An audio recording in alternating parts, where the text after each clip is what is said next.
정말 고속도로에선 어떤 일이 일어날지 아무도 예상 못할 것 같습니다. 김유진 아나운서. 네, 어제 오후 11시 30분쯤 대구 방향 신대구 고속도로에서 발생한 일입니다. 어떤 일이 벌어졌는지 영상 보면서 설명해 드리겠습니다.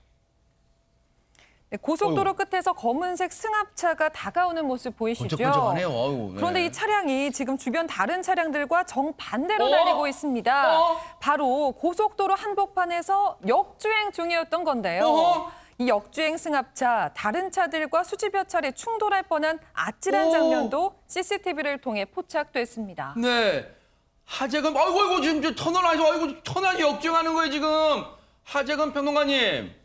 그야말로 다른 차들한테 저 역주행하는 차를 본 차량들, 운전자들은 공포 그 자체였을 것 같습니다. 저게 일반 도로도 아니고 고속도로인데 대낮도 아니고 한밤중이고 저 어두운 환경에서 갑자기 앞에서 차가 오면 깜짝 놀라죠. 저기 어젯밤 밤 11시 30분 어허. 그때 밀양 IC 출구로 진입한 차량이 있다라고 순식간에 17건의 신고가 들어간 거예요. 세상에. 그래서 이 경찰이 이런저런 그 주변 IC들을 다 통제를 한 다음에 네. 13분 정도 만에 13km 더 주행한 상태에서 발견을 한 거예요. 아, CCTV 다 돌려봤군요. 네. 그렇죠. 그래서 아하. 13km 동안 역주행을 했다는 이야기니까 네. 정말 위험했던 거고 그다음에 그 주변 IC를 다 통제를 했다고 하니까 정말 급하게 또 이동해야 될 분들도 있었을 텐데 수많은 분들이 민폐를 당했습니다. 안진용 기자님, 아니 저 차는 어쩌다 역주행하게 된 거예요? 뭐 표지판을 잘못 보고 들어간 거예요? 사실 13km나 저렇게 달렸다는 게 정상적인 사고였다고 보기 힘들잖아요. 그러니까요. 다행히 이 역주행에서는 운전자를 검거를 했는데 술 냄새가 난 겁니다. 그래서 경찰이 음주 측정을 해봤더니 네. 무려 혈중 알코올 농도 0.161%, 면허 네. 취소 수준의 만취 상태였습니다. 이 운전자는요, 주소지인 경북 청도로 이동하려다 밀양 IC 입구가 아닌 출구로 잘못 진입하면서 이런 아찔한 상황이 벌어지게 된 겁니다. 네, 지금 경찰이 저 차를 13km나 역주행했던 저 차를 막아 세워서 검거하는 장면이 그대로 포착이 됐습니다. 저 상황에서요, 진짜 자칫 잘못하면 대형 참사가 일어날 뻔했습니다. 운전자는 어떤 상태였을까요? 경찰 얘기 들어보시고 이어가 보도록 하겠습니다. 음주 음식 차량이 밀양 시내에서 지인과 함께 소주 2병을 마시고 주거지인 경북 청도로 가야 되는데 잘못해서 고속도로를 이제 밀양 IC로 반대 방향으로 잘못 진입하신 겁니다. 청도로 가려고.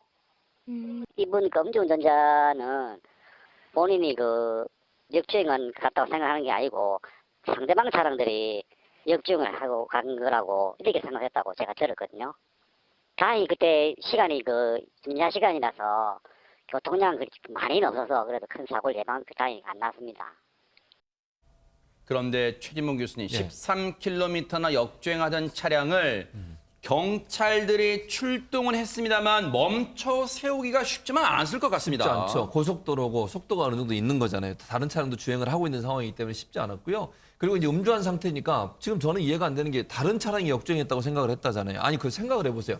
다른 차량이 훨씬 많잖아요. 자기 혼자 지금 반대로 가고 있는데 그 정도라면 술이 많이 취해 있었다고밖에 볼 수 없는 것이고. 네. 그래서 경찰이 어떤 방법을 쓰냐면 이걸 트래픽 브레이크라고 하는데요. 그게 뭐예요? 지그재그. 예컨대 뒤에 이제 음주한 차량이 오잖아요. 네. 그럼 앞에서 가서 차를 앞에 가서 가는 거예요. 경찰차가? 그렇죠. 아. 그러면 속도가 줄을 거 아니에요. 그럼 옆으로 잠깐 빼졌다가 지금 또 저런 식으로? 네네. 지그재그로 아하. 그렇게 운행을 하게 되면 속도가 줄게 되거든요. 네. 그래서 결국은 뒤에 오는 차, 즉 저 잘못 오고 있는 차들도 좀 서행하게 만들어서 사고를 예방하고 네. 그다음에 역주행해서 오는 차도 그런 방식으로 막아서 더 이상 사고가 나오지 않도록 그렇게 네. 예방을 했다고 합니다. 정말 박성배 변호사님, 이 찰나의 순간에 경찰분들이 기지를 발휘했던 것 같은데 저 운전자 좀 따끔하게 처벌할 수 있습니까? 어떻습니까? 이 30대 운전자 음주운전 역주행 혐의로 입건된 상태입니다. 경찰이 블랙박스 등을 통해서 구체적인 이 사건 경위와 주행 거리를 조사할 예정인데 음주운전이야 처벌받는다는 것 익히 알고 계실 텐데 역주행도 처벌을 받나? 역주행은 중앙선 침범입니다. 이 중앙선 침범은 한 번이 아니라 반복해서 하거나 지속적으로 하게 되면 난폭 운전이라고 해서 역시 형사처벌 대상이 됩니다. 아하. 이 사건의 경우에 사건이 발생한 장소가 고속도로이고 상당한 거리를 이동했기 때문에 이 운전자가 예상하는 것보다는 상당히 중한 처벌이 내려질 것 같습니다. 네. 경찰분들 그리고 주변 분들이요 신속하게 신고를 해주신 덕분 그리고 경찰분들의 기지와 발빠른 대응이 참사를 막을 수 있지 않았나 그런 생각도 해봅니다. 주변의 분들과 경찰분들께 감사의 박수를 보내드리겠습니다.